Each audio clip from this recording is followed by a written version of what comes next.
The chandeliers cost $40,000. She knows because she signed the invoice. Now they throw fractured light across 200 faces, while her fiancé stands on stage with a microphone. His hand finds another woman's waist. Gold silk, blonde hair. Her sister, the room erupts, not in gasps but applause. Phones rise like a flock of startled birds.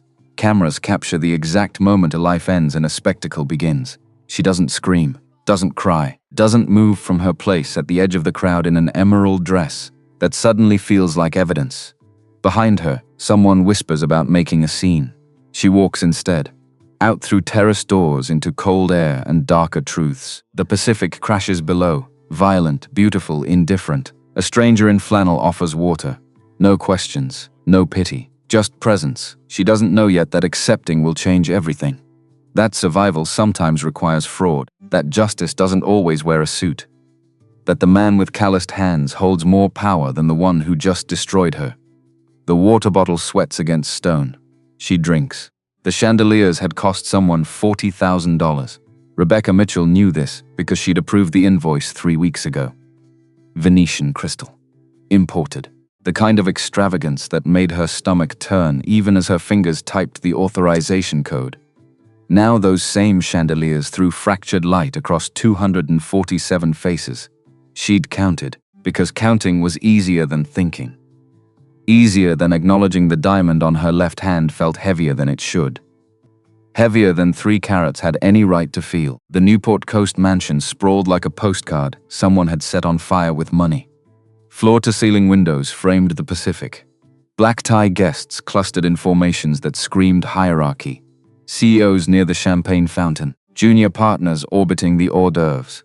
Everyone positioned exactly where they belonged, in the ecosystem of Morrison Development Group. Rebecca stood alone, near the East Terrace doors in an emerald gown that had seemed like a good idea 4 hours ago. It wasn't too much sheen, too much leg, too much everything for a woman who'd spent 9 years perfecting the art of being just enough to get promoted but not enough to threaten anyone. Her mother had insisted on the color, which should have been the first warning. Patricia Mitchell materialized beside her daughter, with the predatory grace of someone who'd learned to navigate country clubs on a secretary's salary. 66 years, compressed into a size 4 Chanel knockoff. Lips the exact shade of wine that cost more than she'd admit to spending. Stand straighter. Not hello. Not you look beautiful. Just the same 2 words that had preceded every important moment of Rebecca's life since her father's funeral. Rebecca's spine responded before her brain could object. Muscle memory from a childhood, spent being measured against invisible standards, and found consistently wanting. I'm standing fine. You're slouching. Garrett's business partners are watching. Let them watch. Patricia's fingers found Rebecca's elbow. Manicured nails pressed into skin through silk. Not hard enough to bruise, just hard enough to remind. Smile. You're about to be Mrs. Garrett Morrison. Act like it matters. The weight on Rebecca's finger got heavier. Mrs. Garrett Morrison. 4 months ago, that phrase would have felt like winning. Tonight, it felt like something else entirely. Something she couldn't name, because naming it meant acknowledging the tight feeling in her chest wasn't excitement. It was dread.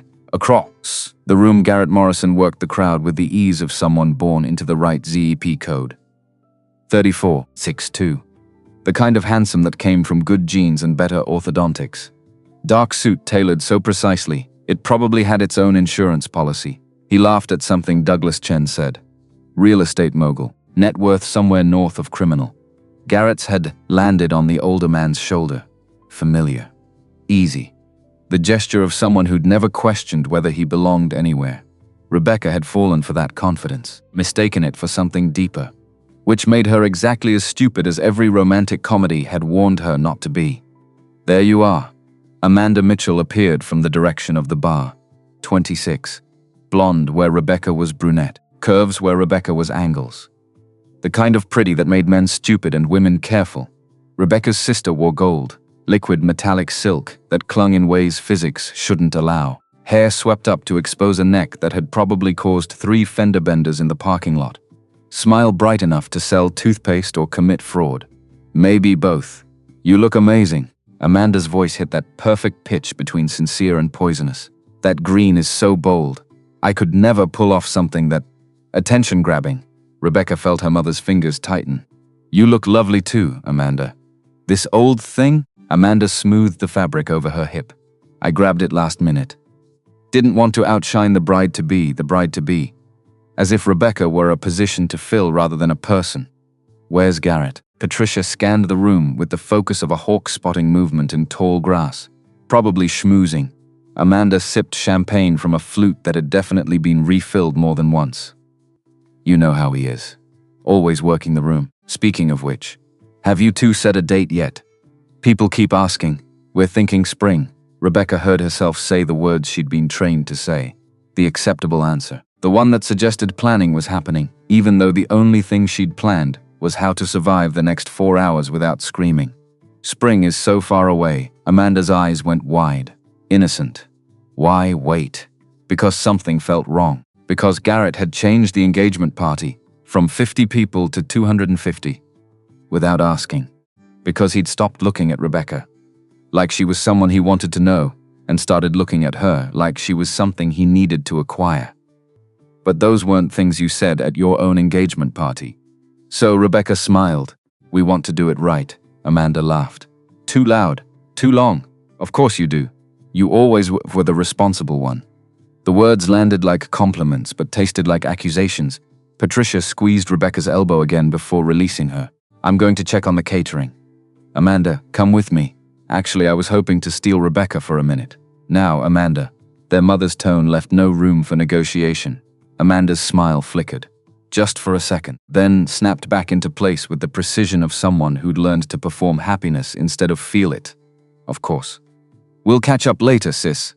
They disappeared into the crowd. Rebecca exhaled. The terrace doors stood 3 feet away. Glass and wrought iron, and the promise of air that didn't smell like expensive perfume and quiet desperation. She was halfway there when a hand caught her wrist. "Running away already?" Garrett's voice came from behind her. Warm, amused. The same voice that had whispered, "I want to build a life with you" over Chilean sea base at an Italian restaurant in Fashion Island 4 months ago. Rebecca turned. Up close, he looked tired. Lines around his eyes she hadn't noticed before. Or maybe she'd noticed and pretended not to. Women were good at that. Seizing things and agreeing to unsee them for the sake of not making things difficult. Just needed air. It is a lot. His thumb traced circles on the inside of her wrist. Familiar territory. A gesture that used to make her stomach flip and now just made her aware of her pulse. "Are you happy?" The question caught her off guard. Was she happy? Should be simple. Yes or no, binary. Except happiness wasn't binary and Garrett knew that, which meant this wasn't really a question. It was a test, of course. Rebecca manufactured a smile from spare parts and hope. "This is beautiful. You didn't have to do all this. I wanted to." His hand slid from her wrist to her fingers, threaded through them, claiming, "I want everyone to know you're mine. Mine, not ours, not we. Mine." Possession disguised as romance. Rebecca's throat felt tight. "Garrett, I should grab the mic soon." He checked his watch.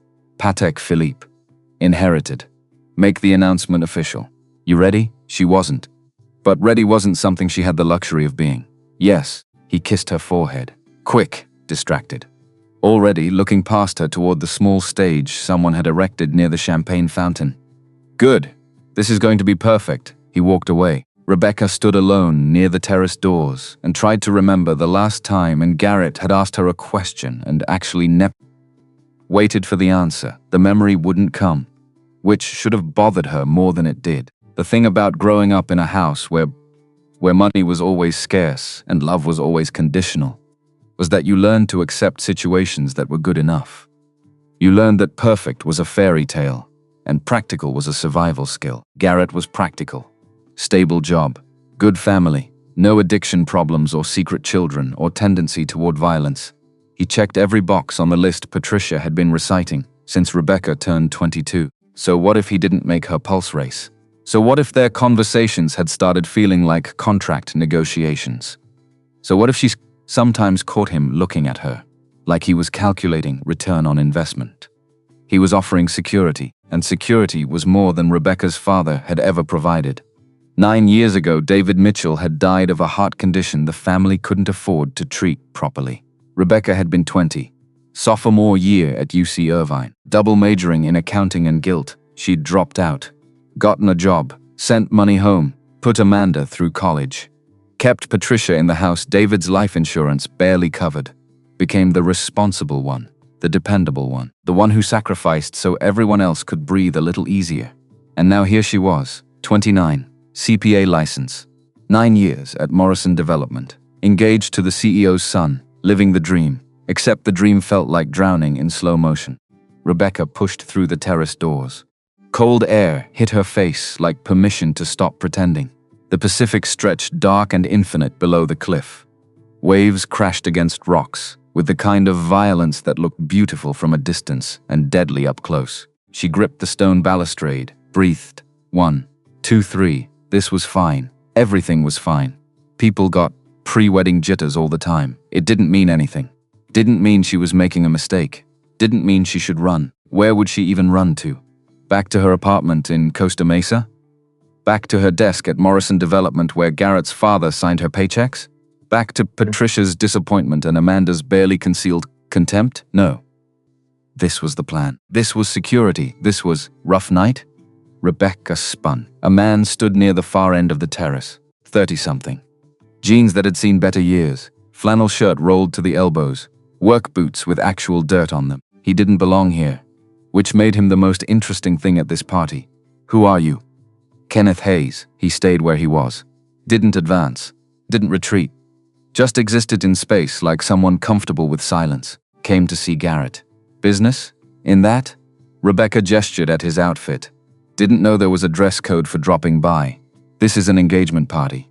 So I gathered. Kenneth pulled a water bottle from his jacket pocket. Condensation beaded on plastic. Thought you might need this more than champagne. He held it out. Rebecca stared. Who carried water bottles to engagement parties? Who crashed engagement parties in work boots? Who looked at a woman clearly having a crisis and offered hydration instead of platitudes? She crossed the terrace, took the bottle. Thank you. Don't mention it. Kenneth's voice carried the kind of gravel that came from years of not bothering to smooth rough edges. You okay? Do I look okay? You look like someone trying very hard to convince themselves they're okay. Which generally means not okay. Rebecca laughed, bitter. Sharp? That obvious? I've got a kid. 7 years old. When he lies about brushing his teeth, he makes the same face. I'm not lying. Didn't say you were. Just said you're trying real hard to believe something you're not sure about. The water bottle felt cold in her hands. Real. More real than anything else tonight. Why are you here? Really? Kenneth's jaw tightened. Just slightly. Barely noticeable if you weren't looking. But Rebecca was looking. Business. Like I said, what kind of business? The boring kind. Try me. Property management. Garrett's in real estate development. Exactly. Rebecca twisted the bottle cap. Plastic cracked. Water tasted like nothing and everything. Clean. Simple. No agenda hidden in the pH balance. You know him well. Well enough. Kenneth's eyes tracked something over her shoulder.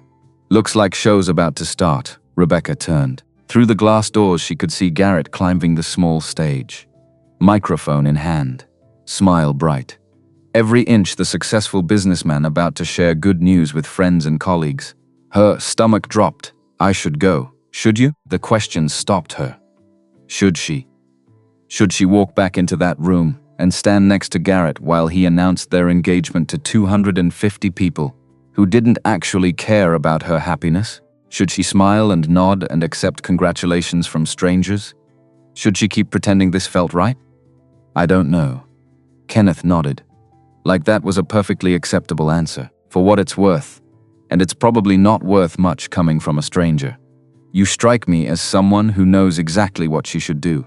Question is whether you're brave enough to do it. I don't even know you. No, you don't. Which is why I can tell you the truth without worrying about the consequences. He stepped back, creating distance. Good luck in there. Something tells me you're going to need it. He walked away, disappeared around the corner of the mansion, left Rebecca standing alone with a water bottle, and a growing sense that everything was about to go very wrong. She should have followed her instinct, should have run, should have grabbed her purse and called an Uber and dealt with the fallout tomorrow when she had time to think. But Rebecca Mitchell had spent 29 years being responsible, reliable, the person who stayed when things got hard. So she walked back inside. The crowd had shifted. Everyone facing the stage. Champagne glasses raised in anticipation of whatever toast Garrett was about to deliver. Rebecca slipped through bodies toward the front.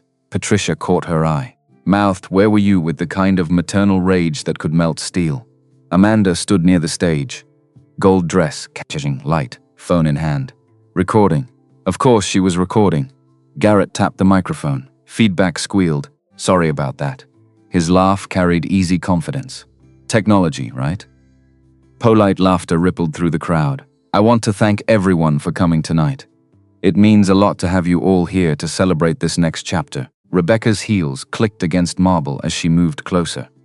"When I started at Morrison Development 10 years ago, my father told me success in this business isn't just about closing deals.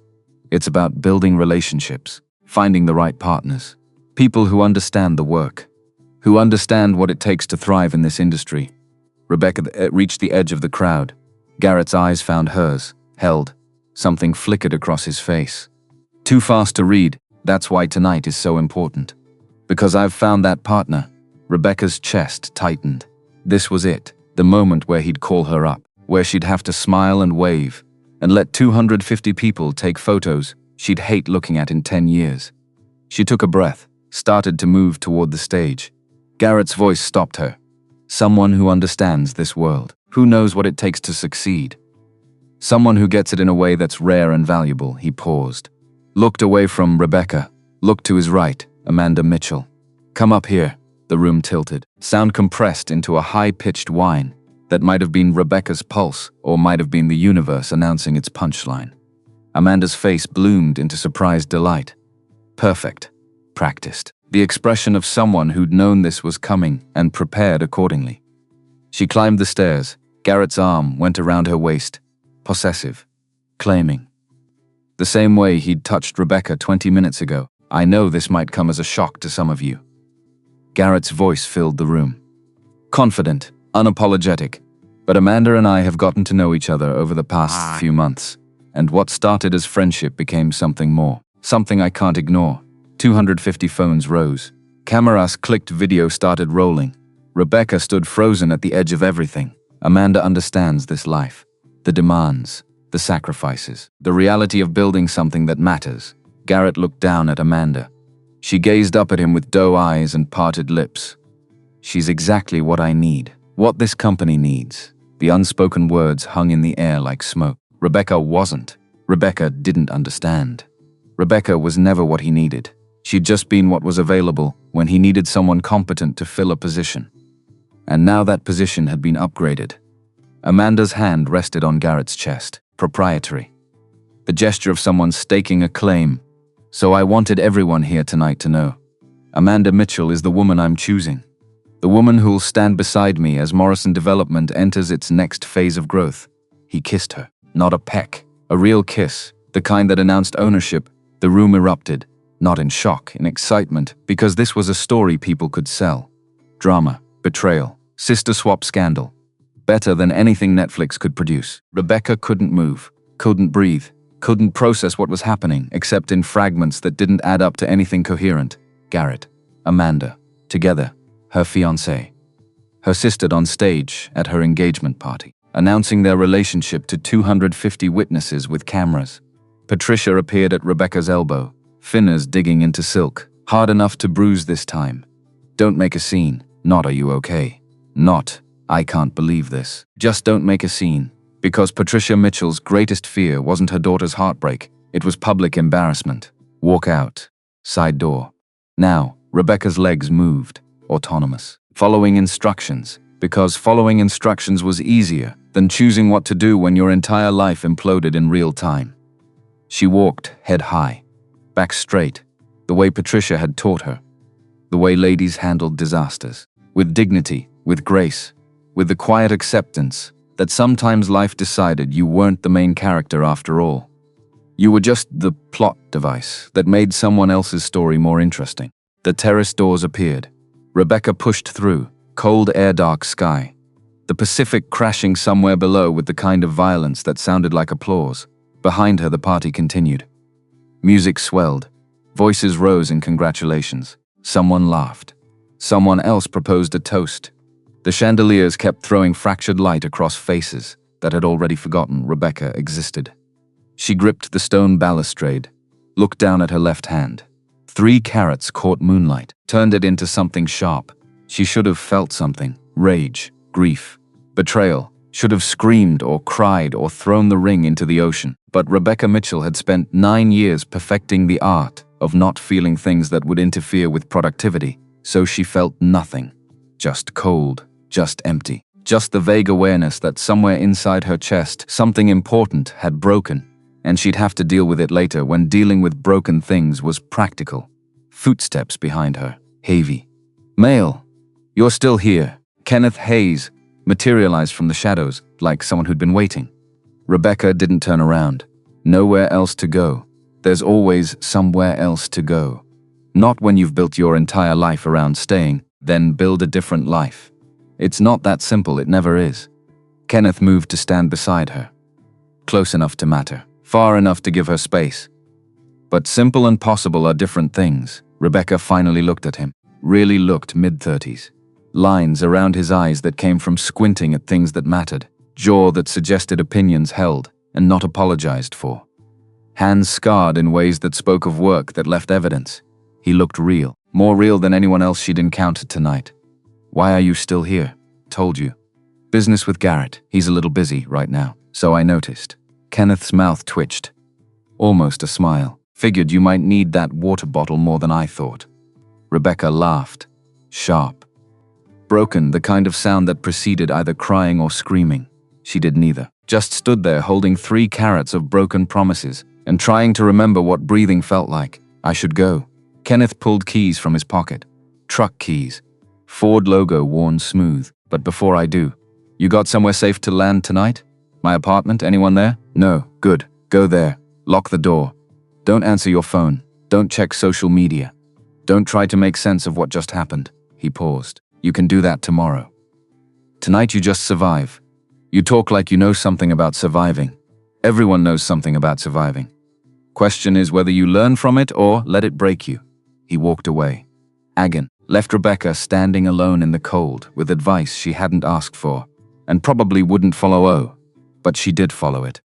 Went to her apartment in Costa Mesa, locked the door. Ignored 17 calls from Patricia. Ignored 12 texts from numbers she didn't recognize.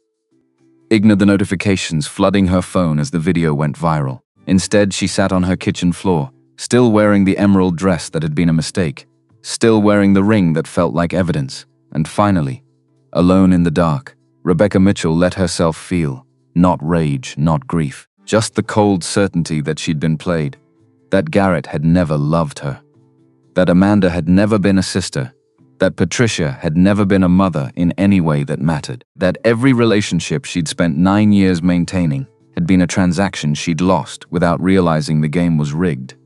Her phone buzzed text from unknown number. She almost didn't look, almost deleted it, almost followed Kenneth's advice about not engaging. But curiosity was stronger than wisdom. She opened the message.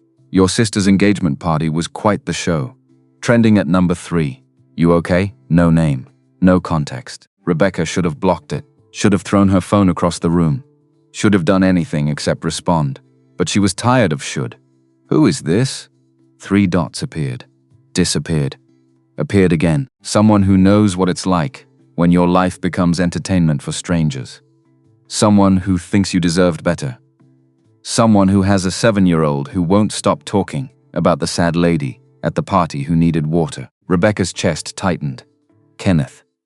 Somehow he'd gotten her number. Somehow he was checking on her at 1 in the morning, when everyone else was either celebrating or pretending to care. She stared at the screen, tried to figure out what to say to a stranger who'd shown more genuine concern in 30 minutes than her fiancé had shown in 4 months. Finally typed, "Thank you." For what? For being real. 3 dots.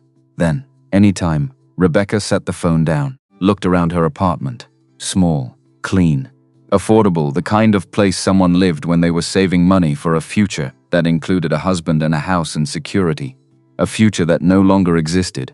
She stood, walked to the bathroom, looked in the mirror. Mascara tracked down her face. Lipstick smeared, hair falling from pins. She looked like aftermath, like collateral damage, like someone who'd been used and discarded without ceremony. Rebecca turned on the shower, hot as it would go. Steam filled the space. She stepped under the spray, still wearing the emerald dress, felt the silk heavy against her skin, felt the water turn everything dark, felt the ring slip from her finger, didn't try to catch it. Just watched it circle the drain before disappearing into pipes that would carry it somewhere. She'd never have to see it again. The dress clung, the water burned, and somewhere in the scalding heat and ruined silk, Rebecca Mitchell made a decision. She was done being what other people needed. Done performing competence and gratitude and quiet acceptance. Done pretending that good enough was enough. Whatever came next wouldn't be practical, wouldn't be safe, wouldn't be the responsible choice. But it would be hers, and that would have to be enough. She turned off the water, peeled the dress off like dead skin, dropped it in the trash, climbed into bed naked and exhausted, and something close to free. Tomorrow she'd deal with consequences. Tomorrow she'd face Patricia's rage and Amanda's triumph and Garrett's indifference. Tomorrow she'd figure out how to survive being the punchline everyone was sharing. But tonight, she just breathed. In, out, alive despite everything. Which was more than she'd felt in 4 months. Her phone buzzed one more time. She almost ignored it, almost let sleep claim her. But something made her look dockstecked from Kenneth. Tomorrow's going to be high. But you're tougher than you think, trust me. I know tough when I see it, Rebecca smiled. Small real. The first genuine expression she'd worn all night. Tied back. How do you know? Because you're still breathing. That's all the proof you need. She set the phone down, closed her eyes. And for the first time in 9 years, Rebecca Mitchell fell asleep, without worrying about who needed her to be strong. Because tonight she needed to be strong for herself. And that was enough. The screen cracked but kept working. She'd deal with replacing it tomorrow, along with everything else. Morning arrived like an assault, sunlight through cheap Venetian blinds, phone vibrating itself off the nightstand, 47 missed calls, 63 text messages, 12 voicemails Rebecca didn't need to listen to because she already knew what they'd say. Disappointment, accusation, damage control. She rolled over, stared at the ceiling, counted cracks in the plaster until the number stopped meaning anything. 17. 18 if you counted the one that might have been a water stain. Her body felt heavy. Wrong, like someone had replaced her skeleton with concrete while she slept. The video had 14 million views. She'd checked at 3 in the morning when sleep refused to cooperate, and her brain insisted on cataloging every way her life had ended. 14 million strangers watching her stand there in emerald silk while her sister took what should have been hers. 14 million people who'd never know her name, but would remember her face. The girl who got dumped at her own engagement party. The punchline, the cautionary tale mothers would tell daughters about trusting the wrong people. Rebecca's phone buzzed again. Patricia, 48th call. She declined it. Immediately it buzzed again. 49th. Rebecca turned the phone off, threw it across the room. It hit the wall. Screen already cracked from last night. Now the damage spider-webbed further across the glass. Still worked though. She could see the screen still glowing. Good enough. She didn't want to know what people were saying. Didn't want to see the think pieces about female competition and family betrayal. Didn't want to read comments from strangers who thought they understood her life, based on 90 seconds of footage shot on an iPhone. What she wanted was coffee, and possibly to cease existing. But coffee was more achievable. Rebecca dragged herself upright. Her apartment looked different in daylight. Smaller, shabbier. Evidence of a life spent saving instead of living. IKEA furniture from college. Second-hand kitchen table. Walls bare except for a single print. She'd bought at a craft fair 3 years ago. Because the vendor looked disappointed, and Rebecca couldn't stand watching people fail. This was what 9 years of responsible financial planning looked like. Sparse. Functional. Depressing. She made coffee. Strong enough to strip paint. Drank it black. Because she'd run out of milk 2 days ago, and hadn't bothered to shop because she'd been too busy preparing for an engagement party, where her fiancé announced he was marrying her sister. The irony tasted bitter, matched the coffee. Rebecca carried the mug to her laptop, oped her email against every instinct, screaming to leave it closed. 347 unread messages, most from addresses she didn't recognize. Subject lines ranged from sympathetic to vicious. So sorry for what happened. You dodged a bullet, girl.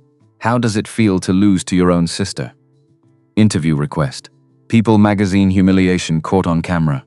Your story. Rebecca closed the laptop, opened it again, scrolled past the garbage until she found what she was looking for. Mome from Morrison Development HR subject. Mandatory leave of absence. She clicked ride. Dear Ms. Mitchell, due to recent personal circumstances that may create conflict of interest within our organization, we are placing you on indefinite leave effective immediately. Please return all company property by end of business Friday. Your benefits will continue for 30 days, during which time we encourage you to pursue opportunities better aligned with your current situation.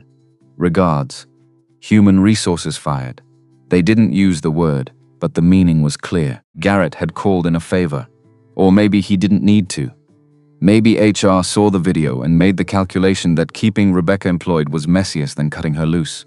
Either way, she was out. 9 years of 60-hour weeks. 9 years of arriving early and leaving late. 9 years of fixing other people's mistakes and accepting credit for none of it. Gone, because she'd had the audacity to trust the wrong man. Rebecca laughed.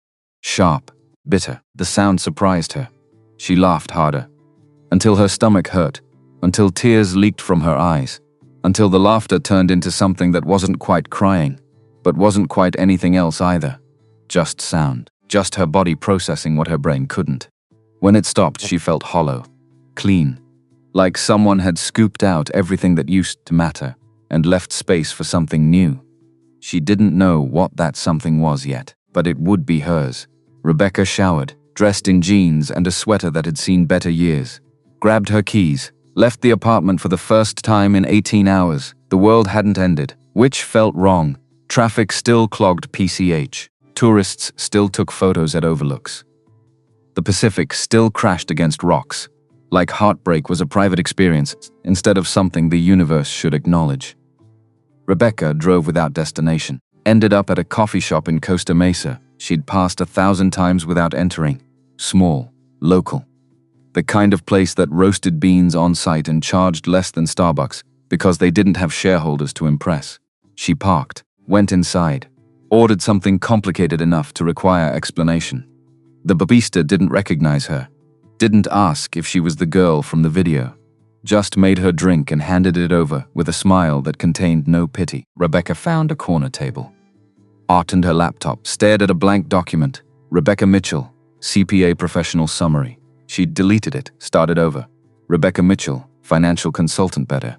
Less tied to Morrison Development. Less tied to the person she'd been when she thought security meant sacrificing everything else. She spent 3 hours building a website. Nothing fancy, just clean, professional. Evidence that she existed outside the narrative strangers were writing about her. By the time she finished, her coffee had gone cold and the sun had shifted across the floor. Progress, small. Insufficient, but forward. Rebecca was packing up when someone dropped into the chair across from her. Patricia, 66 years of controlled rage compressed into designer activewear. Your phone is off, I know. I've been calling for 2 days, I know. Patricia's jaw tightened. Botox kept her forehead smooth, but her mouth betrayed everything the injections hid. Fury. Disappointment. Fear. We need to talk about what happened. No, we don't, Rebecca. There's nothing to talk about. Garrett chose Amanda. You got your son-in-law. Just not the daughter you expected. Patricia leaned forward, voice dropping to the register she used when threatening to withdraw approval. Don't be dramatic. This situation is salvageable if you stop acting like a child. Rebecca's laugh came from somewhere deep, not the broken sound from this morning. Something sharper. Salvageable. He announced his relationship with my sister at my engagement party. In front of 250 people, it's on YouTube, it's on TikTok. Strangers in Ohio are making memes about my face, which is exactly why you need to control the narrative. Do an interview. Explain that it was mutual, that you realized you weren't compatible, that you support their relationship. The words landed like physical blows. You want me to lie. I want you to be smart. Smart would have been not trusting either of them. What's done is done. Now we manage it. Patricia reached across the table, tried to take Rebecca's hand. Rebecca pulled back. We aren't managing anything. You're managing your image. I'm managing my life. Those are different projects. Your life is tied to this family. Then maybe it's time to cut the rope. Patricia's expression went cold. The look Rebecca had seen 1,000 times growing up. The look that preceded withdrawal of privileges or affection or whatever leverage Patricia had at the moment. If you do this, if you make this harder than it needs to be, you're on your own. No help, no support, no safety net when reality hits and you realize you can't survive alone. I've been surviving alone since Dad died. You just didn't notice because I made it look easy. Rebecca stood. Patricia remained seated. You're making a mistake, maybe. But it'll be mine. She left. Didn't look back. Drove home with her hands shaking and her chest tight, and something that felt almost like freedom making her lightheaded. No safety net. Fine. She'd built her life without one before. She could do it again. The email came Thursday morning. Flowers arrived first. Massive arrangement. Roses and lilies and things Rebecca didn't have names for. Probably cost more than her monthly grocery budget. The card read, "Thinking of you during this difficult time." No apology, no explanation. Just vague sympathy that suggested Rebecca's pain was an inconvenience rather than his fault. She threw the whole arrangement in the dumpster, vase and all. Felt good. The email arrived while she was washing flower water off her hands. From Garrett's personal account subject. Moving forward. Rebecca's finger hovered over delete. Curiosity 1. She opened it. Rebecca, I know the past few days have been challenging. I want you to know this wasn't about you being inadequate. Sometimes circumstances change and we have to adapt. I've arranged a small gesture to help with your transition. Please accept it in the spirit intended. I wish you well. Garrett attach. PDF. Rebecca downloaded it. Check image. $75,000. And a contract. She read the fine print, standard NDA. She agrees not to discuss the circumstances of their breakup publicly. Not to disparage Garrett or Amanda. Not to share private communications. In exchange, he provides financial support and professional references. Fresh start, clean break. All she had to do was sign away her right to tell the truth. Rebecca read it twice, considered it. $75,000 would cover rent for 2 years. Would buy time to build her consulting business. Would be the smart choice, the practical choice. The choice Patricia would make. Rebecca printed the contract, all 14 pages, took scissors from her kitchen drawer, cut each page into confetti, put the pieces in an envelope, addressed it to Morrison Development, wrote on the front in block letters. Returned to sender, mailed it that afternoon. Felt better than she had in months. The coffee shop became habit, every morning. Same corner table. Same complicated drink order. The barista learned her name. The owner started holding the table when she saw Rebecca's car pull up. Small kindnesses from strangers who didn't know her story. Who didn't care about the video. Who just saw someone who needed routine and provided it without questions. Saturday morning, the door chimed. Rebecca looked up from her laptop expecting tourists or college students. Saw Kenneth Hayes instead, flannel shirt. Jeans with actual wear patterns. Work boots that had met real construction sites. And a kid, 7 years old. Dark hair that stuck up in back. Missing front tooth. T-shirt featuring a dinosaur Rebecca didn't recognize. The kid spotted her first. Pointed. That's her. Kenneth's expression shifted. Surprise, then something softer. Recognition, Brandon. Inside voice. But it is her. The lady from the party who needed water. Several customers turned. Rebecca felt her face heat. Kenneth crossed to her table. Sorry. He's been talking about you for 2 weeks. I tried to explain privacy and boundaries, but 7-year-olds aren't great with abstract concepts. It's fine, is it? No. But I'm pretending it is. Kenneth's expression shifted into something warmer. Not quite a smile, but close. Mind if we sit? Brandon will stage a protest if I don't let him talk to you. Rebecca gestured at the empty chairs. They sat. Brandon bounced in his seat. You look less sad, Brandon. I mean, you still look kinda sad. But less than before. That's good, right? Rebecca couldn't help it. She laughed. Yeah. That's good. What happened to your fancy dress? And the sparkly ring? Did you throw them away? That's what Dad did when Mom died. He threw away her stuff, then cried. But he said it helped. Kenneth's face went carefully neutral. That's probably enough questions. But I have more. I know. Save them for later. Brandon deplayed slightly. Hey. Then rallied. Do you like chess? I don't really play. I could teach you. I'm really good. Dad says I'm a natural. Which means I'm good without trying hard. Do you have anything you're natural at? Numbers? Like counting? Like making them tell stories about money. Brandon considered this. That sounds boring, it is. Sometimes, but you do it anyway? I did. Before I lost my job. Why'd you lose it, Brandon? What? She said she lost it. I'm asking why. That's what you're supposed to do when people tell you things. Kenneth pinched the bridge of his nose. Sorry. Single dad, still figuring out the whole raising a functional human thing. He's fine. Rebecca meant it. Most adults could learn from his honesty. See, Dad? I'm teaching adults. Kenneth stood. I'm getting coffee before this conversation gets more illuminating. You want anything? I'm good. He walked to the counter. Left Rebecca alone with his miniature interrogator. Brandon studied her with the intensity of someone conducting a scientific experiment. You're prettier without the fancy dress. Thanks. You're welcome. Dad says compliments should be specific. That one was specific. The dress made you look like you were trying too hard. This looks like you, out of the mouths of children. Your dad sounds smart, he is. But he's also sad sometimes, like you. He tries to hide it, but I can tell. How? He gets quiet and looks at pictures he thinks I don't know about. Pictures of Mom. Rebecca's chest tightened. How long ago did she die? 5 years. I was little. I don't remember much. Just that she smelled nice and sang badly. I bet your dad misses her, yeah. But he says missing someone means you loved them right. So it's okay to be sad sometimes, as long as you're also happy sometimes. Wisdom from a 7-year-old wearing a dinosaur shirt.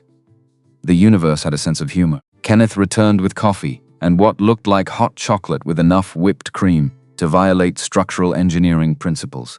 Here, drink your sugar. Brandon grabbed the cup, took a sip, came up with a whipped cream mustache. Rebecca lost her job. Kenneth's eyes sharpened. Did she? Yeah. Because something happened that wasn't her fault, but people were mean anyway. That's unfair, right? Very unfair. Can you help? You help people with work stuff. I help people with property management. That's different, but you're smart and nice. You could figure it out. Kenneth looked at Rebecca, question in his eyes. She shrugged. Lost isn't quite accurate. Forced out is closer. Conflict of interest according to HR because of the video? Because my ex works there. Or his family does. Same thing. Morrison Development? You know it? Something flickered across Kenneth's face. Too fast to identify. I know of it. Real estate circles. Small world. Brandon kicked his legs under the table. So can you help? I don't think Rebecca needs my help. She strikes me as someone who figures things out herself. But everyone needs help sometimes. You said that? I did say that. So help. Kenneth looked at Rebecca. He's relentless when he latches onto something. I can intervene, but it'll take 20 minutes and several rounds of negotiation. What kind of help are you offering? Nothing yet. Brandon's operating on pure optimism and minimal information.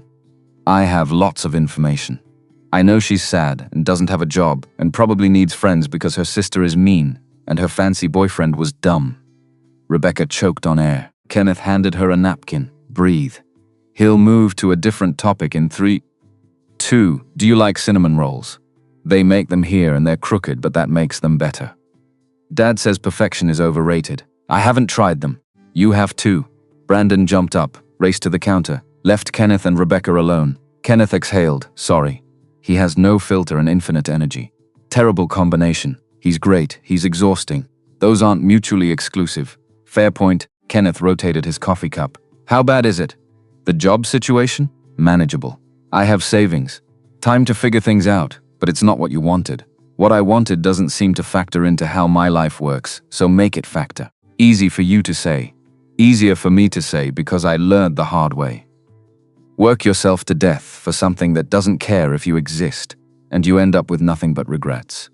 And a 7-year-old who barely remembers his mother. The words dropped like stones. Rebecca didn't know what to say. Kenneth's jaw tightened. Sorry. That was true.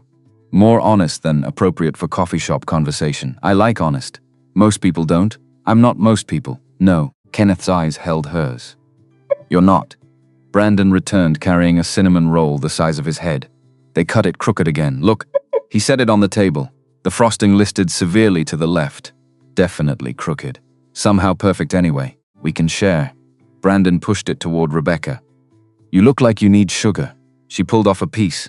Tasted cinnamon and butter and something that might have been acceptance. Good? Really good. Told you. Dad's always right about food. Just food? Kenneth raised an eyebrow. And chess. and bedtime. But not about vegetables. Vegetables are terrible. They stayed for an hour, talked about nothing important. Brandon's school project on dinosaurs. Kenneth's terrible cooking skills. Rebecca's disaster of a first apartment in college normal conversation. The kind that didn't require performance or pretense. The kind Rebecca hadn't experienced in months, maybe years. When they finally left, Brandon hugged her, fierce. Sticky with frosting, you should come next Saturday. We always come here. It's tradition. Kenneth started to object. Rebecca spoke first. Maybe I will. Brandon grinned. Gap-toothed and genuine. Promise? Promise. They left. Rebecca watched through the window as Kenneth buckled Brandon into a truck that had seen better decades. Blue Ford. Dented bumper. Paint faded from sun exposure. The kind of vehicle someone drove because it worked, not because it impressed anyone. She liked that. Liked him. Which was dangerous. Which was stupid. Which was probably exactly what she needed. Her phone buzzed. She'd bought a replacement after the screen damage got too severe to ignore. New number. Only gave it to essential people, which meant this was someone essential. Doc's text from unknown number. Brandon made me promise to text you. He says you looked less sad but still sad and need friends. Kids got instincts. Anyway, this is Kenneth. No pressure, but if you need anything that isn't flowers or checks with strings attached, let me know. Rebecca stared at the message. Reread it. Tried to remember the last time someone offered help without expecting something in return. Couldn't. She typed back. How did you get my number? You filled out a form for coffee shop Wi-Fi. Owner's my neighbor. She's flexible with privacy policies for good reasons. That's slightly creepy. Totally creepy. Want me to delete it? Rebecca's thumb hovered over yes. Type something else instead. No. Keep it. Just don't abuse it. Wouldn't dream of it. She set the phone down. Found herself doing something she hadn't done in weeks. Smiling, for real. Monday brought the letter. Certified mail. Return address. Whitmore and Associates Legal. One of those firms with offices on high floors and hourly rates that required disclaimers. Rebecca signed for it. Opened it at her kitchen table with coffee going cold beside her. Legal complaint. Morrison Development versus Rebecca Mitchell. She read, the defendant is hereby accused of 1. Misappropriation of proprietary financial modeling systems developed during her employment at Morrison Development Group. 2. Breach of implied non-compete agreement. 3. Tortious interference with established business relationships. Requested damages. Unspecified, request injunction. Immediate cessation of all business activity, utilizing methods learned during employment. Resents required within 10 business days. Rebecca read it twice. Looked for the mistake, the part where this was meant for someone else. Found none. They were suing her for building a business using skills she'd developed over 9 years. For having the audacity to continue existing in her field after they'd forced her out. For not disappearing quietly when they'd decided her presence was inconvenient. Her hands trembled, not from fear, from rage. Pure, clean, clarifying. Garrett wanted her gone, not just from Morrison Development, from the industry, from the city, from anywhere she might remind people he was capable of cruelty. The $75,000 had been a bribe. This was the punishment for refusing it. Rebecca grabbed her phone, dialed the number she'd used 3 times in 10 years. Her mother answered on the first ring, finally. Rebecca, I've been trying to reach you for days. Did you know? Silence. Know what? About the lawsuit. Did Garrett tell you he was suing me? He's not suing you. He's protecting his company's interests. Ice flooded Rebecca's veins. So you did know. It's business. Don't take it personally. He's trying to destroy my ability to earn a living, and I'm not supposed to take it personally? Patricia's voice went sharp. You're being dramatic. If you'd signed the agreement, none of this would be necessary. You brought this on yourself. I brought this. Rebecca stopped, breathed, realized she was talking to someone who would never understand, who had chosen a son-in-law over a daughter, who had decided Rebecca's pain was less important than maintaining access to Morrison family money. Goodbye, Mom. Rebecca, don't you dare. She hung up, blocked the number, sat in silence with the letter in front of her and the ruins of her family behind her. 10 days to respond. She didn't have a lawyer, didn't have money for a lawyer, didn't have anything except rage and stubbornness and a growing certainty that she wasn't going down without a fight. Her phone buzzed. Text from Kenneth. Brandon wants to know if you're coming Saturday. Fair warning. He's planned conversation topics. Apparently, you need educating about dinosaurs. Rebecca's anger shifted, not disappeared. Just made room for something else, typed back. Can I ask you something? Always. Do you know any lawyers? 3 dots appeared, disappeared. Appeared again, depends. What kind of trouble are you in? She photographed the letter, sent it. Watched the 3 dots for a full minute. Finally a response came. Where are you? Home? Stay there. I'm coming over. Kenneth, you don't have to. I know. Coming anyway, he arrived 40 minutes later. Brandon wasn't with him. Neighbors watching him. Figured this wasn't a conversation for 7-year-old ears. Rebecca let him in. He'd changed clothes, buttoned down instead of flannel. Jeans without holes. Hair pushed back like he'd actually tried, looked good. Which was irrelevant. Kenneth took the letter. Read it standing in her kitchen. His expression went from neutral to something darker. This is garbage. Can they do this? They can file it. Doesn't mean they'll win, but I can't afford to fight it. You don't have to, Kenneth. I'm serious. This is intimidation. They're banking on you settling because litigation is expensive and they have deeper pockets. So what do I do? Kenneth set the letter down, looked at her, really looked. You trust me? I don't know you well enough to trust you fair. Then let me earn it. Give me 3 days. I'll figure something out. Why would you help me? Because Brandon likes you. Because I know what it's like when powerful people decide you're inconvenient. Because you gave me your number even though I got it through mildly unethical means. That's not a reason, because I want to. Kenneth's voice dropped. Serious? That enough? Rebecca studied his face, looking for the angle, the hidden agenda, the moment where this transformed into something that would cost her more than she could afford. Found nothing. Just a man offering help, which was either the best thing that had happened in weeks or the worst decision she'd ever make. Okay, I can help. Okay, I trust you. Kenneth's features softened into something that wasn't quite relief but close. Good. Don't make me regret asking. Same to you. He left with the letter and a promise to call. Rebecca stood in her kitchen, alone again, but somehow less alone than she'd felt in months. Her phone buzzed. Doxstet from Kenneth, forgot to mention. You're still coming Saturday, right? Brandon will riot if you don't show. I'll be there. Good. We'll celebrate. Celebrate what? Not being afraid of bastards with lawyers. Rebecca found herself smiling. Really smiling. Felt it reach her eyes. Felt something in her chest loosen. Not hope exactly, but possibility. And for now that was enough. Kenneth called on day 2. Not 3 like he'd promised. 2, which meant either he'd found something or this was going to be worse than anticipated. Rebecca answered on the first ring. Tell me. Good morning to you too, Kenneth. Right, business first. I read the complaint, talked to some people, did some digging and it's bullshit. Complete fabricated bullshit. Their financial modeling system isn't proprietary. It's standard industry practice with minor modifications any CPA could recreate. The non-compete doesn't exist. You never signed one. And tortious interference requires proof you actively damaged their business relationships, which you haven't, because you literally just started. Rebecca's grip on the phone tightened. So they're lying. They're hoping you don't have resources to prove they're lying. Classic intimidation. File garbage. Make it expensive to defend. Force settlement. What do I do? You fight back. But not alone. Something in his voice shifted. Careful. Measured. The tone of someone about to say something that changed everything. What aren't you telling me? Kenneth exhaled. I need to come clean about something. Can I come over? When? 20 minutes? I'll be here. He hung up. Rebecca stared at her phone. Tried to identify the feeling crawling up her spine. Dread. Anticipation. Hope. All 3. None of them good. She paced her apartment. 12 steps from kitchen to bedroom. 14 if she took the long route around the coffee table she'd bought at a yard sale. Because new furniture felt irresponsible when student loans existed. 17 minutes later, someone knocked.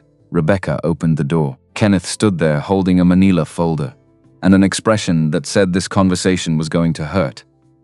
Come in. He entered. Didn't sit. Just stood in her living room looking like a man about to confess something. Before I show you this, I need you to know I didn't plan any of it. Didn't engineer meeting you. Didn't manipulate Brandon into liking you. That was all real, okay? I'm serious. What I'm about to tell you is going to make you question that. But I need you to separate the information from the intent. Rebecca's stomach dropped. You're scaring me. Good. Be scared. It means you're paying attention. Kenneth opened the folder. I told you I do property management. That's true. What I didn't mention is the scale. He handed her a document.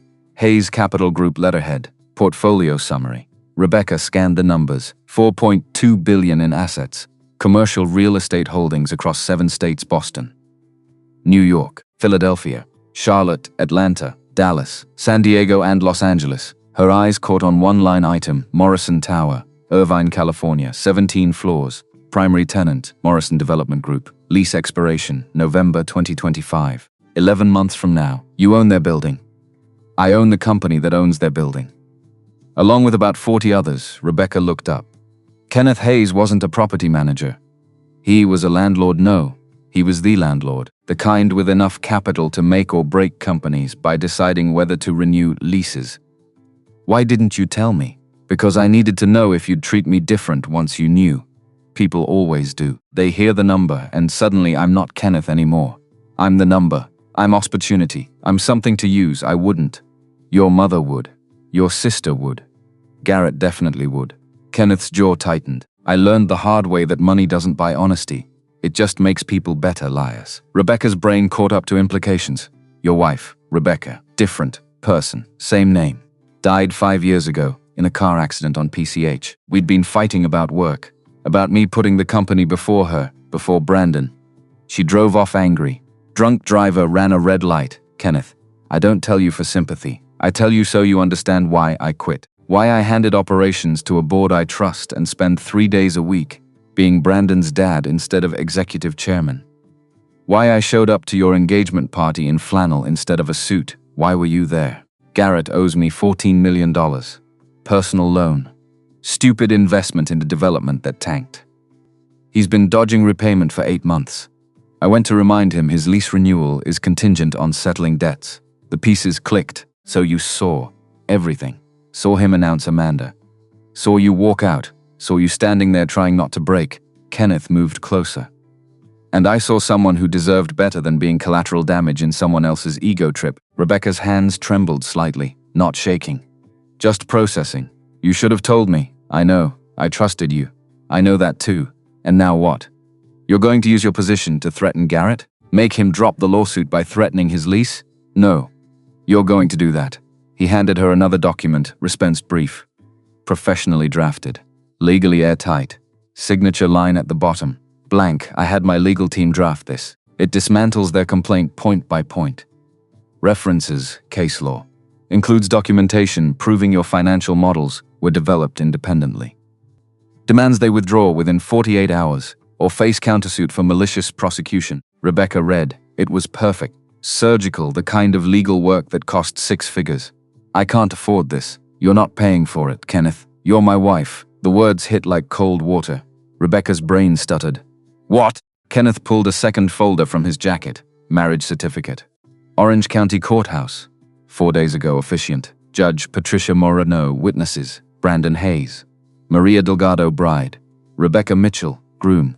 Kenneth Hayes. This is fake. It's real. Filed. Legal. Binding. We're not married. I would remember getting married. You didn't get married. I filed the paperwork, forged your signature.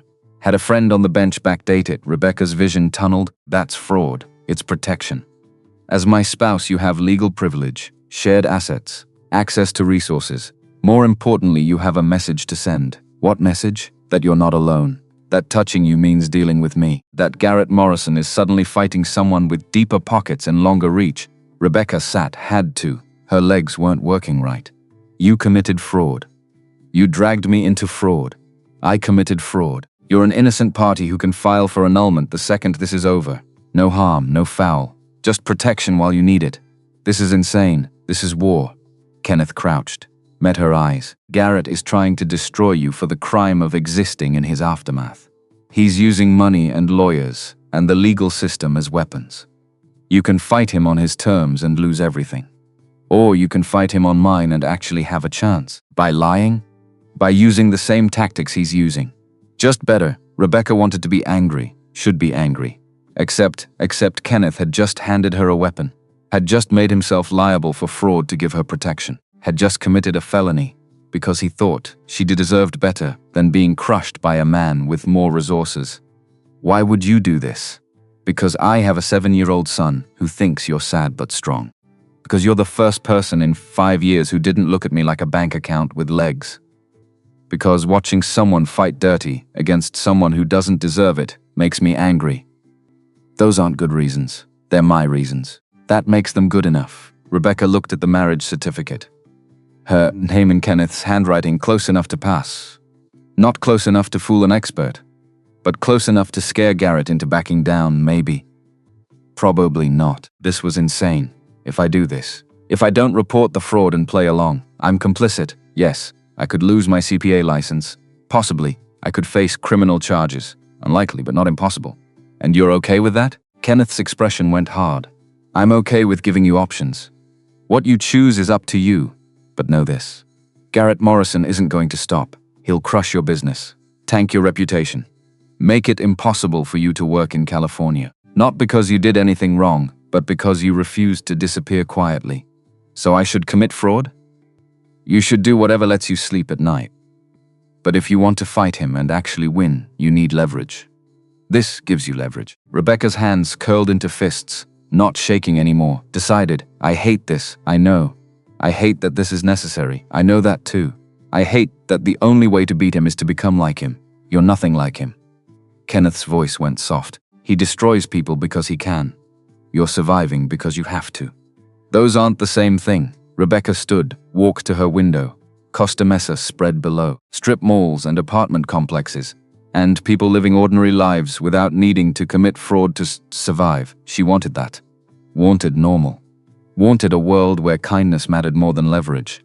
But wanting didn't change reality. And reality was a legal complaint designed to destroy her for refusing to be bought. If I do this, if I sign the response as your wife, what happens next? We file. Garrett's lawyers get it. They see my name. They do exactly what you did 30 seconds ago and pull up Hayes Capital Group. They calculate odds. They recommend withdrawal. And if they don't, then we go to court. And I have better lawyers. You seem very confident. I've been doing this longer than Garrett's been alive. He's a trust fund kid playing businessman. I built my company from a loan my father took out on his house. Kenneth moved to stand beside her. I know how to fight, and I know how to win. Rebecca turned, looked at him. Really looked flannel shirt, jeans. Boots that had walked construction sites, hands scarred from work he didn't need to do anymore, but probably still did because sitting still felt like surrender. Why me? Really? There are thousands of people getting screwed by rich assholes every day. Why am I the one you decided to help? Kenneth was quiet for a long moment. You want the truth? I want something real in a conversation that's mostly fraud and conspiracy. Because when Brandon asked if you were okay at that party, you didn't lie. You said you didn't know. And that honesty cost you something. I saw it. Saw you being real when everyone else was performing. Kenneth's throat worked. My wife, Rebecca, she performed for me for 6 years. Smiled when she was miserable. Pretended everything was fine when it was destroying her. And I was too focused on spreadsheets to notice until it was too late. Kenneth, you remind me what I missed, what I should have protected. And maybe helping you is selfish. Maybe it's me trying to fix something I broke with someone I can't apologize to anymore. Silence, heavy roar, the kind that followed truth told too loud. Rebecca reached out, took his hand, scarred knuckles, calluses. Real, I'm not her, I know. I can't fix what happened, I know that too, but I'm grateful. For the fraud, for the help, for giving a damn when nobody else did. Kenneth's fingers tightened around hers. So you'll do it? I'll sign the response. I'll play the part. I'll be your fake wife until this is over. Rebecca paused. But then we annul. Clean break, no obligations, agreed. And you tell Brandon the truth. I won't lie to a 7-year-old. I'll tell him we're helping each other. Which isn't a lie. It's not the whole truth, no. But it's all I've got. Rebecca pulled her hand back. Picked up the response brief. Write it again. It was good, better than good. It would work, probably. Maybe. She signed Rebecca Hayes. The name felt foreign. Wrong. But effective. Kenneth took the document. I'll file this afternoon. You should expect a call from Garrett's lawyers within 24 hours. What do I say? Nothing. Direct them to me. I'll handle it, Kenneth. Trust me. I've done this before. He left. Took the marriage certificate and response brief and Rebecca's last shred of moral high ground. She sat alone in her apartment, stared at her hands, tried to figure out when survival became synonymous with fraud. Couldn't pinpoint the exact moment, just knew it had. Her phone buzzed. Text from Kenneth. Brandon wants to know if you're still coming Saturday. He's made flashcards about the Cretaceous period. Fair warning. Rebecca smiled despite everything. Dimed back. Wouldn't miss it. Good. Also for the record. Being married to you is less terrible than I expected. We're not really married. Legally we are. Only until this is over. Which means for now I have a wife who doesn't want anything from me except honesty. That's a significant upgrade from my previous marriage. Rebecca stared at the message. Didn't know how to respond. Finally typed, "You're a complicated man, Kenneth Hayes." "So are you, Rebecca Hayes." "That's not my name. It is for now. Might as well get used to it." She set the phone down. Tried out the sound. Rebecca Hayes. Strange foreign. But somehow less heavy than Rebecca Mitchell. Like shedding a skin that never fit right. The call came 18 hours later. Unknown number. Los Angeles area code. Rebecca answered. "Rebecca Mitchell." "Who's asking?" "Stephen Whitmore." "Whitmore and Associates. We represent Morrison Development in the matter of intellectual property misappropriation." Rebecca's pulse kicked. "I have nothing to say to you. I understand you've filed a response. Quite an aggressive response, actually. My client is prepared to discuss settlement. Your client can discuss it with my husband." Silence. "I'm sorry?" "Kenneth Hayes. Hayes Capital Group. He's handling all legal matters on my behalf." More silence. Longer this time. "Ms. Mitchell, I'm not sure I understand. It's Mrs. Hayes now, as of last week, and I don't discuss business without my husband present. You have a problem with the response, you take it up with him." She hung up, hands trembling now, not from fear, from adrenaline, from power. Holy shit, that felt good. Her phone rang again. Different number. She declined it. Text message appeared. "This is Stephen Whitmore. I apologize for the confusion. Can we schedule a call with Mr. Hayes present?" Rebecca forwarded the message to Kenneth. His response came immediately. "Tell him to email me directly. My assistant will schedule." "You have an assistant?"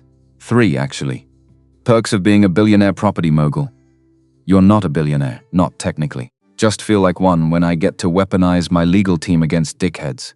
Rebecca laughed, alone in her apartment. Felt good. Felt real. Felt like maybe she wasn't drowning anymore. Just treading water. Which was progress. She texted Whitmore back. "Mime Kenneth Hayes directly. He'll arrange something." Then blocked the number. Felt even better. Saturday arrived cold and clear. Rebecca drove to the coffee shop wondering if this was stupid. Spending time with her fake husband and his very real son. Playing house when the house was built on forged documents. But Brandon had made flashcards, and Kenneth had committed felony fraud to protect her. Least she could do was show up. They were already there when she arrived. Corner table. Brandon bouncing in his seat. Kenneth reading something on his phone with the focus of someone solving equations. Brandon saw her first, launched himself across the coffee shop. "You came. I promised, didn't I?" "Yeah, but grown-ups break promises sometimes. Dad says it's because they're scared of disappointing people, so they just avoid them instead." Kenneth looked up. "Good morning to you too, Brandon. I'm being honest. You said honesty is important. I also said context matters." "What's context?" "Knowing when honesty helps versus when it just makes things weird." Brandon considered this. Turned to Rebecca. "Did I make it weird?" "Little bit. But I appreciate the honesty. See, Dad? She appreciates me." Kenneth stood. Pulled out a chair. "Sit. I'll get coffee." "Same as last time? You remember my order?" "I remember everything about you." The words landed heavier than they should. Kenneth's eyes held hers, saying something without saying it. Rebecca looked away first. Coffee would be great. He left. Brandon spread flashcards across the table. "Okay, so these are organized by geological period. We'll start with Triassic and work forward. But the really cool stuff happens in the Cretaceous. That's when T-Rex lived." "Do you know about T-Rex?" "I know the basics." "The basics are boring. I'm going to teach you the interesting parts." For the next 20 minutes, Rebecca learned more about dinosaurs than she'd absorbed in 29 years of living. Brandon had encyclopedic knowledge, delivered with the enthusiasm of someone who'd found their passion and refused to apologize for it. Kenneth returned with coffee and pastries, sat quietly, let Brandon talk. watched Rebecca with an expression she couldn't decode. "You're staring," she said it quietly. Under Brandon's monologue about fossilization, "You're good with him. He makes it easy. Most people don't try. They smile and nod and wait for him to stop talking. Most people are missing out." Kenneth's features softened, not quite a smile, but something close, warmer than she'd seen before. "Yeah, they are." Brandon finished his presentation, looked at Rebecca expectantly. "Questions? How long did it take you to learn all this?" 2 years, but I'm still learning." "Dad says learning never stops." "Your dad's right. He's right about most things. Except vegetables. And bedtime." Kenneth rolled his eyes. "Bedtime is non-negotiable. But I'm not tired at 8. You're 7. You're tired at 8. You just don't want to admit it? That's not fair. Life's not fair." "Bedtime's at 8. Brandon slumped dramatically. Looked at Rebecca. "Help me. You're on my side, right?" "I'm neutral." "What's neutral?" "It means I'm not taking sides, but we're friends." "Friends take sides." Kenneth leaned forward. "Rebecca's friends with both of us. That means she doesn't have to pick." Brandon thought about this. "Okay. But if you had to pick, who would you pick?" "Brandon." "It's okay." Rebecca smiled. "I'd pick whoever made the most compelling argument, which right now is your dad, because 8 is a reasonable bedtime for a 7-year-old. Brandon's face fell, then rallied. "What if I made flashcards about why bedtime should be 9? Kenneth laughed. Real laughter, the kind that reached his eyes. "Wouldn't work.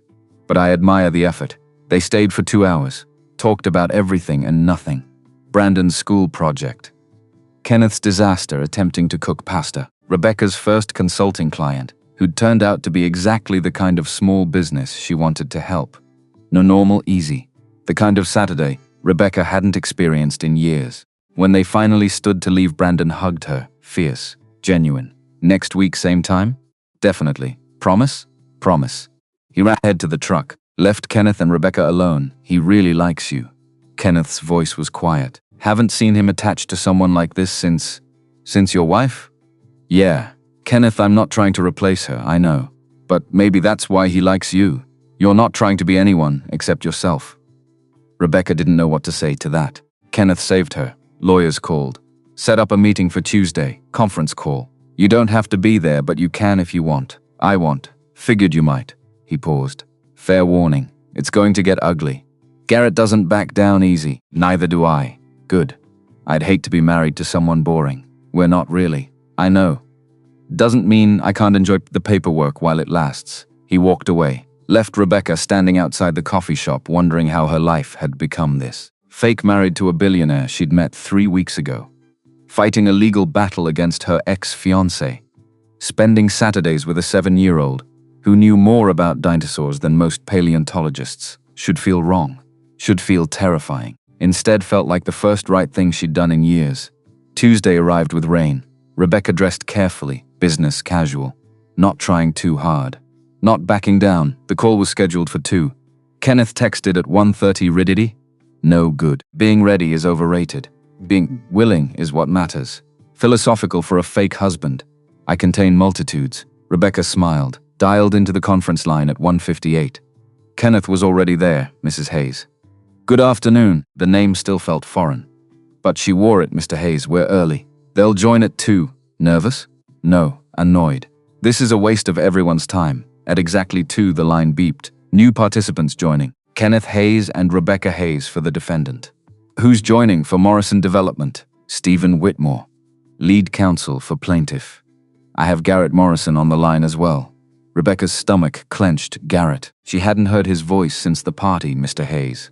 "Miss Mitchell, thank you for making time." Kenneth's voice went cold. "It's Mr. and Mrs. Hayes. Let's get that straight from the start." "Silence, I apologize." "Mr. Hayes, Mrs. Hayes, we're calling to discuss possible settlement." "There's nothing to discuss. Your complaint is frivolous. My wife has committed no violation of intellectual property law. She signed no non-compete, and claiming tortious interference when her business is 3 weeks old is laughable." "Mr. Hayes, with all due respect." "I don't hear respect. I hear intimidation tactics. You filed a garbage lawsuit hoping to scare my wife into disappearing. That strategy has a fatal flaw, which is, I don't scare. And neither does she." Garrett's voice cut in. "Kenneth, can we speak privately? This doesn't need to involve my wife." "Yes, it does. She's the defendant. She stays on the line." This is between you and me. No. This is between Hayes Capital Group's legal team and whatever budget firm you could afford after your last development tanked. Another silence, longer, colder. I don't know what Rebecca told you. She told me you're trying to destroy her for refusing $75,000 and a gag order. She told me you filed a fraudulent lawsuit to intimidate her out of California. She told me you're a coward who uses lawyers instead of character. That's defamatory. Prove it. Oh wait, you can't. Because it's true. Rebecca bit her lip, tried not to smile, failed. Whitmore jumped in. Damage control. Mr. Hayes, I think we're getting off track. Morrison Development simply wants to protect its intellectual property. Morrison Development wants to silence someone who makes your client look bad. Different objective. That's not. Here's what's going to happen. You withdraw this complaint within 48 hours. You issue a formal apology to my wife. You pay her legal fees, which currently stand at $47,000. That's absurd. Or we countersue for malicious prosecution. And I introduce evidence that Garrett Morrison owes Hayes Capital Group $14 million on a personal loan 8 months overdue. Evidence that Morrison Development's lease on their Irvine headquarters expires in 11 months. Evidence that lease renewal is contingent on debt satisfaction. Dead silence. You wouldn't. I already did. Discoveries filed. Subpoenas are drafted. I have a team of very expensive lawyers who enjoy humiliating bullies. Say the word and they'll make your next year a legal nightmare. Garrett's voice came back, shaking. This is blackmail. This is leverage. Same thing you attempted with the $75,000. I'm just better at it, Kenneth. Mr. Hayes, we're not friends. We're not peers. I'm your landlord. You're a tenant with debt. That's our relationship. Remember it if you do this. I already did. Question is whether you withdraw gracefully or get destroyed publicly. Whitmore tried again. Mr. Hayes, surely we can find middle ground. Middle ground was offering Rebecca money to disappear. She refused. Now you deal with consequences. 48 hours. After that we file and this gets very public very fast. Kenneth disconnected. Rebecca sat frozen. Did that just happen? It happened. You threatened to destroy his company. I promised to destroy his reputation. Different thing. More effective, Kenneth. He went after you with lawyers. I went after him with facts. That's not unfair. That's proportional. Rebecca's hands trembled, but not from fear, from something else, something that felt like vindication, something that felt like power. What happens now? Now we wait. He'll panic. Call his father. Realize I'm serious. Withdraw within 24 hours. You sound confident. I've done this before. Kenneth paused. You okay? I don't know. Ask me when I can breathe again. Fair enough. Want company while you process? Where's Brandon? School. Won't be home until 3:30. Then yes. Company sounds good. Kenneth showed up 40 minutes later, carrying takeout. Figured you hadn't eaten. I haven't. Ty okay? Ty's perfect. They ate in her kitchen, small space. Cheap furniture. Nothing impressive. Kenneth didn't seem to notice. Just ate pad thai straight from the container and asked about her first client. Small logistics company. Books are a disaster. Owner's 70 and his son handles operations but nobody handles accounting. So you're fixing it? I'm trying. Found about 400,000 in recoverable errors so far. That's not small. That's a company saved from bankruptcy. Kenneth's expression warmed. Not quite a smile. But close. You're good at this. I've had practice. Not just technically. You care. That's different. Caring doesn't pay bills, no. But it matters more than people think. They finished eating. Rebecca cleared containers. Kenneth helped, moved around her kitchen like he belonged there. Can I ask you something? Rebecca leaned against the counter. Why'd you really do this? The marriage, the lawyers, all of it. Kenneth was quiet, thinking, finally. Because 5 years ago I watched my wife die knowing I'd failed her. Knowing I'd chosen spreadsheets over her happiness. Knowing I'd never get the chance to fix it. He met Rebecca's eyes. You're not her. This isn't redemption, but maybe it's proof I learned something. That I can choose people over profit when it matters. I'm not a charity case. Never said you were. You're someone fighting to survive against someone with more power. That's not charity. That's justice. Justice is supposed to be impartial. Justice is supposed to be fair. Impartial just means nobody gives a damn. Rebecca moved closer. Thank you. For giving a damn, you're welcome. For what it's worth, you'd have survived without me. Just would have been harder, maybe. But I'm glad I didn't have to find out. Kenneth's phone buzzed. He checked it. Antris shifted. What?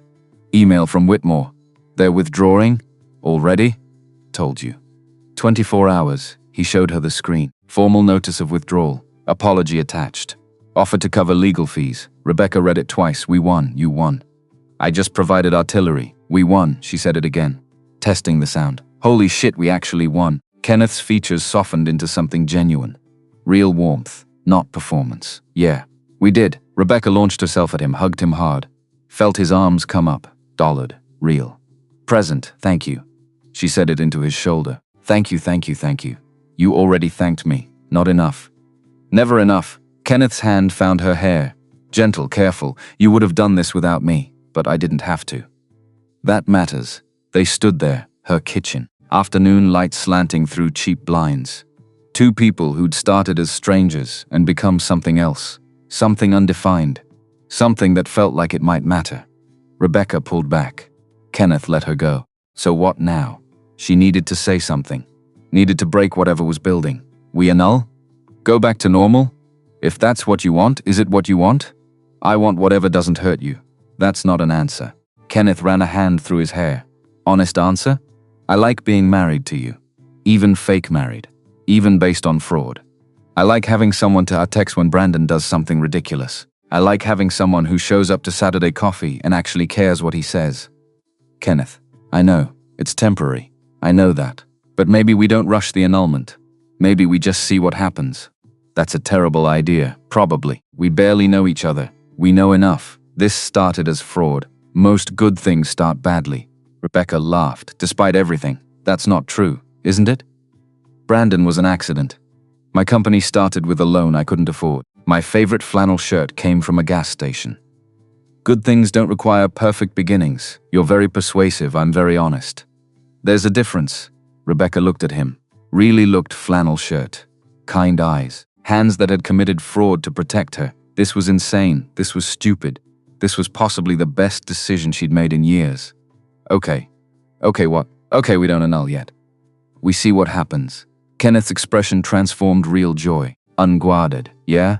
Yeah, but we tell Brandon the truth, eventually. When it makes sense, agreed, and we take it slow. No pressure, no expectations. Whatever you need, I need you to stop being perfect. It's unsettling. I'm not perfect. I forged legal documents and threatened a man's livelihood. True. You're also kind to your kid, and you remember my coffee order, and you show up when nobody else does. That's pretty damn close to perfect. Pretty damn close. Not actual. I'll take it. Kenneth moved closer. Can I kiss you? Rebecca's breath caught. We're married. You don't need permission. We're fake married. And I always need permission. Then yes. You can kiss me. He did soft. Careful. Testing.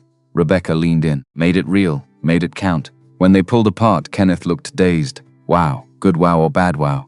Great wow. Spectacular wow. Glad we agree. Rebecca's phone buzzed. She ignored it. Kenneth smiled. You're not going to check? Whatever it is can wait. Good answer. He kissed her again. This time less careful. More certain. And Rebecca Mitchell. No. Rebecca Hayes for now. Kissed him back and thought that maybe fraud wasn't always a bad thing. Sometimes it was just the weapon you needed to survive. And sometimes survival turned into something worth keeping. Her phone buzzed again. She pulled away, checked it unrolled number. Probably spam. She started to delete it, saw the preview. Rebecca, this is Amanda. I know I don't deserve. She blocked the number without reading further. Looked at Kenneth, my sister. You going to respond? Rebecca thought about it, about Amanda in gold silk, about Patricia choosing sides, about everything she'd lost, about everything she'd found. No. I'm done with people who only show up when they want something. Kenneth's hand found hers, squeezed. Good choice. Now what? Now we figure out what being fake married looks like when we actually like each other. Any ideas? A few, but they all involve more kissing. Rebecca smiled. Real, genuine, the kind that reached her eyes and meant it. I can work with that, and she could. Because for the first time in 9 years, Rebecca wasn't building her life around what other people needed. She was building it around what she wanted, and what she wanted was standing in her kitchen wearing flannel and offering her something she'd never had before. A partnership, an equal. Someone who saw her for exactly who she was and chose her anyway. Not despite the mess, because of the strength it took to survive it. That was worth more than any diamond. Worth more than any security Garrett could have offered. Worth the fraud. Worth the risk. Worth everything.